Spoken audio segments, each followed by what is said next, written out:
Hi, I'm Michael Simonyi and welcome to our first Taking Control for 2016. Hope you had a great Christmas break and are ready to start the new year with a bang. I thought we'd take a bit of a different tack today and have a talk with Rob Davidson, who founded Davidson back in the early 90s. Now, Rob has a deep fascination with human performance and how to help people achieve their potential, as well as having recruited extensively as far as sourcing top talent for over 25 years now.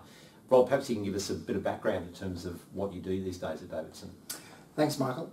My role is twofold. One, I guess, because I've been involved in the talent game for, I know it's hard to believe, for over a quarter of a century. I have a really deep fascination with what makes people successful and what differentiates top performers from the rest. My passion in life is really twofold. One, at my core, I'm an executive coach. I love helping people improve their performance. And secondly, I have a deep interest in the future of work. I put that down to being a nerd most of my life, and just fascinated with technology and what the implications are for all of us and how we survive in the future world of work. So what does that look like? What are the sort of issues that people are, if they're not confronting now, are likely to be confronted by in the near future that's going to impact on their viability, if you like? Okay, well, what we're seeing is the life expectancy of Fortune 500 companies, for example, has shrunk over the last 20 odd years from about 60 years down to 15 years, and is moving backwards closer to the 10-year mark. So what we're finding is that businesses of all descriptions and sizes are becoming far more tenuous.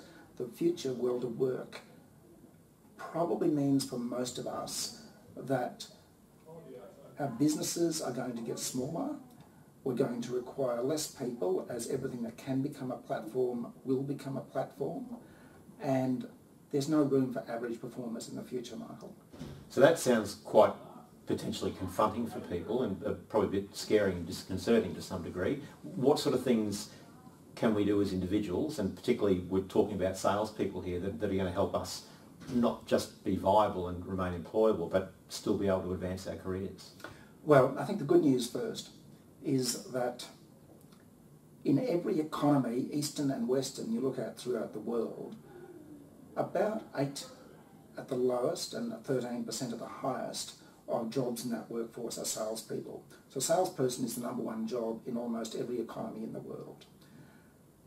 Therefore, I think that there will always be salespeople, but they probably won't be average salespeople.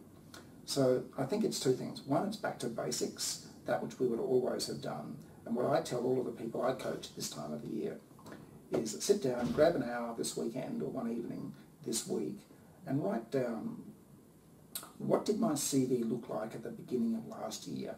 What were my connections, my contacts, my achievements, my skills, my learnings? And what did they look like by December of last year? Can I see a noticeable improvement in my skills and my ability to generate revenue for my business? Because after all, if we can't generate revenue as salespeople, we don't have a job. With that background, I would then suggest people sit down right now, January 2016, and do exactly the same process. Right now, what does my CV look like? What does my capability look like? What is my marketability as a product myself? And what is it going to look like by December 2016? Because in a world of work where average is over, computing power doubles at the moment at every 2 years. So if technology is likely to be able to replace us, that technology gets twice as good every 2 years. Do you get twice as good every 2 years? Well, I think that's probably given you a reasonable summary in terms of where we're heading and what sort of things you might do at least to get yourself started on that process of self-improvement and making sure that your career is not just a viable one, but one where you might be able to take yourself forward and continue to progress. So, look, Rob, thank you very much for your time today, and by all means, please give me your feedback. Jump into the LinkedIn group that I manage, Queensland Sales Professionals, and join that so that you're getting a regular feed as far as content's concerned there, and browse the articles that I've curated and included in this month's newsletter. I'll talk to you again soon. Thanks very much.